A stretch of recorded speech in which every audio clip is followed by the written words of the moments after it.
Good morning student. 10th class हम chapter first कर रहे हैं हिस्ट्री का। इसमें आज हमने करना है the strange case of the Britain. Britain को किस तरीके से इकट्ठा किया गया। लास्ट वीडियो में हमने इटली का देखा था और अप टू लास्ट हमने जर्मनी का देखा था। आज हम इसी के बारे में पढ़ेंगे। आई थिंक ये 7th और 8th पार्ट होगा हमारी वीडियो का, तो वो आप देख लेना। आज हम ब्रिटेन का जो केस है वो रीड करना शुरू करते हैं। ओके, इस वीडियो को मैंने कुछ ऐसे आपकी एनसीईआरटी बुक में कुछ अंडरलाइन नोट्स बनाते हुए किया है। एक बार इसको आप अच्छे से देखते हुए चलेंगे। The strange case of the Britain. Britain का जो केस है ना वो स्ट्रेंज केस कहा जाता है। स्ट्रेंज केस कहने का मतलब ये है कि ब्रिटेन को इकट्ठा करने के लिए बहुत ही ज्यादा रेयर ऐसी चीजें होती हैं जो ब्रिटेन में थी। उन चीजों को देखने की हम यहाँ कोशिश करेंगे। The model of the nation और the nation site some scholars have been argued is Great Britain. कुछ लोग कहते हैं ये ग्रेट ब्रिटेन था, कुछ लोग कहते हैं ये ब्रिटेन था, कुछ लोग ये कहते हैं कि ये ईरालैंड था, कुछ कहते हैं कि ये ब्रिटेन ईरालैंड था। तो इस बारे में बहुत ज्यादा कंफ्यूजन था। तो अगर हम ब्रिटेन के बारे में करेंगे, क्वेश्चन लिखने से पहले सबसे पहले आपने यही लाइन से शुरू करना है। In Britain the formation of the nation site was not the result of the sudden approval or relation। ये sudden approval और relation के कारण नहीं था, बल्कि it was the result of the long drawn out process। बहुत लंबी प्रक्रिया के कारण ये हुआ है। This was no British nations provide to the 18th century। यहाँ से मैंने फर्स्ट पॉइंट यहाँ डाला है। सबसे पहले प्राइमरी आइडेंटिटीज, अगर यहाँ से दिखाई नहीं दे रहा है ना, अपनी एनसीईआरटी बुक खोल लो और उसके अकॉर्डिंग आप अपनी रीडिंग कर लेना। इसको मैं फिर और थोड़ा साफ भेजने की कोशिश करूंगी। इससे पहले ना थोड़ा सा समझ लो आप, ये वाला डायग्राम समझ के आप कोशिश करेंगे पढ़ने की, ठीक है। अब इंग्लैंड को समझो क्या था पहले, ब्रिटेन क्या था। ब्रिटेन ना इन 3 मेन पार्ट से बन के बना था बेटा। देखो ये 3 मेन पार्ट बने हुए थे।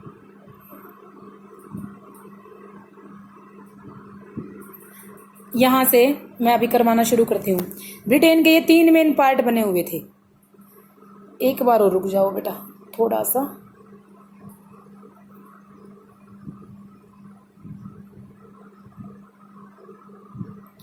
सबसे पहले था स्कॉटलैंड, इंग्लैंड और वेल्स। ये जो 3 पोर्शन अगर इकट्ठे कर देना तो इसको हम बोलते थे ग्रेट ब्रिटेन। समझ गए? स्कॉटलैंड, इंग्लैंड और वेल्स, ये तीनों मिलके क्या बनाते थे? Great Britain. ठीक है। जब इन्होंने अपने अंदर मिला लिया नॉर्थ इनलैंड को, जब यहां से इन्होंने इस लैंड को मिला लिया अपने साथ, ये भी लैंड हो गया इकट्ठा। अब ये सारा लैंड इकट्ठा हो गया तो इसे बोला जाने लगा यूनाइटेड किंगडम। ठीक है। लेकिन जो नीदरलैंड वाले लोग और नीचे रिपब्लिक ईरालैंड वाले लोग, ये दोनों लोग आपस में मिले हुए थे।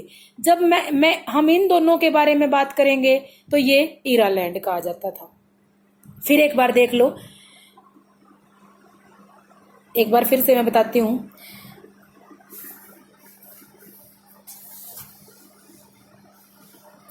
जब स्कॉटलैंड और इंग्लैंड और वेल्स, जब ये 3 मिलेंगे तो हम इसको क्या बोलेंगे?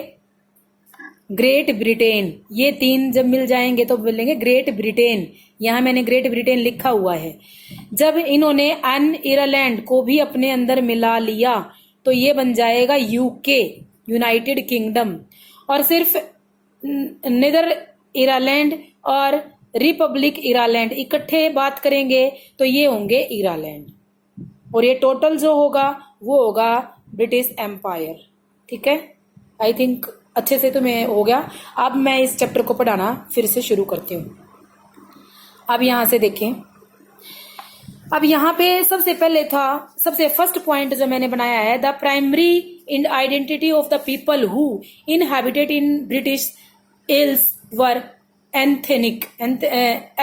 एथेनिक का मतलब है कोई लोग इंग्लिश बोलता था। स्कॉटलैंड के लोग इंग्लिश बोल रहे थे। या स्कॉट के लोग स्कैटिश बोल रहे थे, इरिश बोल रहे थे, वेल्स बोल रहे थे, और इंग्लैंड के लोग इंग्लिश बोल रहे थे। सबकी अपनी अपनी लैंग्वेज थी। सेकंड जो पॉइंट बनवाया, English nation स्टैंडली grow in the wealthy and importance and power. जो इंग्लिश नेशन था, मतलब इंग्लैंड था, वो बहुत पावरफुल बन गया और उसने वो हेल्दी वेल्दी खूब सारा समृद्ध देश बन गया, क्योंकि इंग्लिश पार्लियामेंट थी विच हैज स्वीज पावर इन द मोनार्ची को खत्म करके 1688 में उसने खूब सारा अपने पावर अपने हाथ में ले ली थी।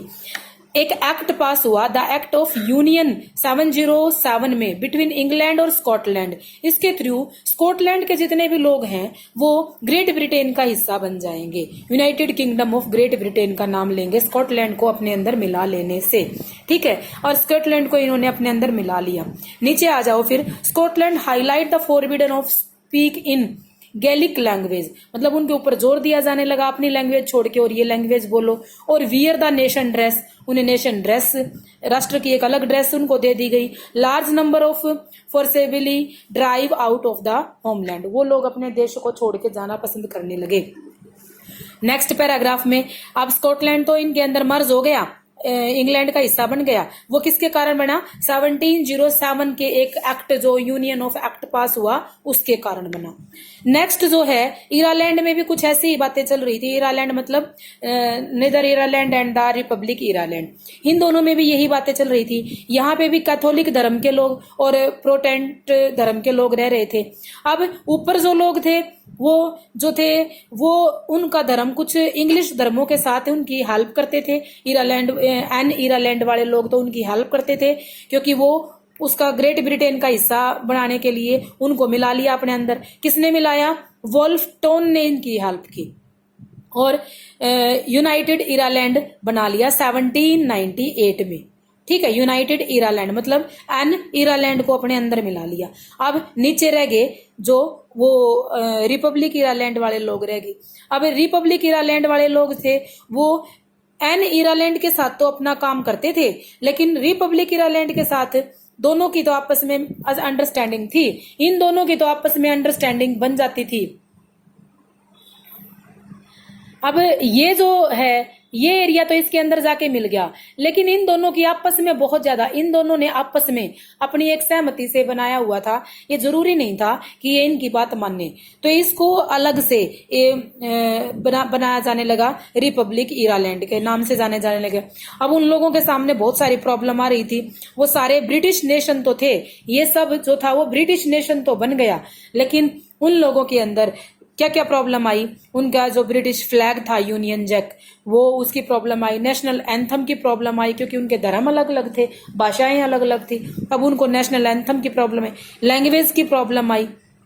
लेकिन उन सबको मिलाते हुए फिर भी ब्रिटेन, ग्रेट ब्रिटेन या यूनाइटेड किंगडम मिलके एक पूरा राज्य या स्टेट बन के तैयार हो गया, ठीक है। I think understand. Next topic is the visualisation of the nation. अब अगर हम देखें, हमने 90% टॉपिक को कंप्लीट कर लिया इस चैप्टर में। अब हमने देखा कि विजुअलाइजेशन, हम देखें क्या नेशन किस तरीके से बना।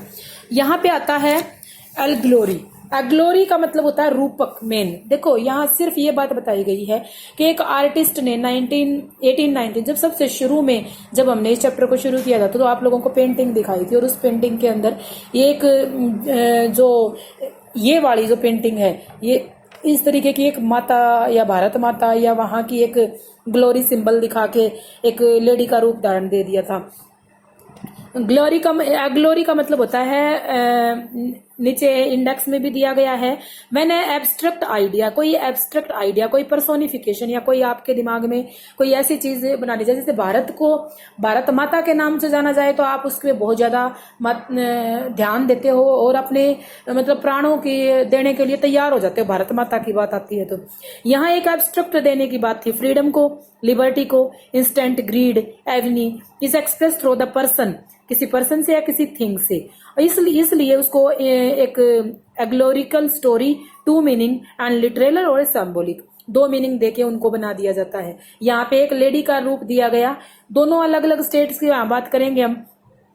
ये यहाँ पे फ्रांस की भी बात करेंगे और जर्मनी की भी बात करेंगे। यहाँ दोनों जगह ही देखो इस तरीके से रूप देके बनाया गया और लोगों को इसके लिए देशभक्ति के लिए तैयार किया गया। फ्रेंच रेवोल्यूशन की अगर तुम देखो कि पीछे तुमने पढ़ा है लिटरेसी, जस्टिस और रिपब्लिक के लिए एक दिया गया था रूप, और एक लेडी का रूप देके उन लोगों की red cap they the, broken chain they the, while justice generally in blood folded women carrying a pair of waiting scale लिए हुए है, इस टाइप के सिंबल दे दिया। अब सिमिलर ऐसे ही एल्गरीज जो है इन्वेंशन की गई आर्टिस्ट के द्वारा 19th सेंचुरी में, रिप्लेस द नेशन। फ्रांस में सी क्रिश्चियनिज्ड मैरिनी का नाम इसे दे दिया गया, एक पॉपुलर क्रिश्चियन नेम है, क्रिश्चियन के लोग इसके साथ हो लिए और उनके साथ साथ उस करेक्टरिस्टिक में लिबर्टी और रिपब्लिक दो चीजों को कर दिया। उसका एक कर दिया, रेड कलर की कैप डाल रही है, ट्रायंगुलर कलर का केक ले रही है, एंडा कोकेड ले हुए है, स्टैचू है मैरिन का which elected the public square reminded the public of the nations, symbol by unity, एकता के लिए दिखाया गया है। Identify the images make by the coin and stamp से इसको दिखाया गया है। इसी तरीके से जर्मनी में दिखाया गया, एलग्री जर्मन नेशन के लिए जर्मीनिया नाम की एक लेडी बनाई गई। Individual representation, Germania won the crown of oak leaves और the German oak stand for the heroism, क्योंकि हीरोइज्म के लिए स्टैंड करते हैं। इस तरीके से नेशन को बनाया गया। अब हमारा सिर्फ लास्ट टॉपिक रह गया है, छोटी सी वीडियो और नेक्स्ट जो बनेगी वो नेशनलिज्म एंड द इम्पेरियलिज्म।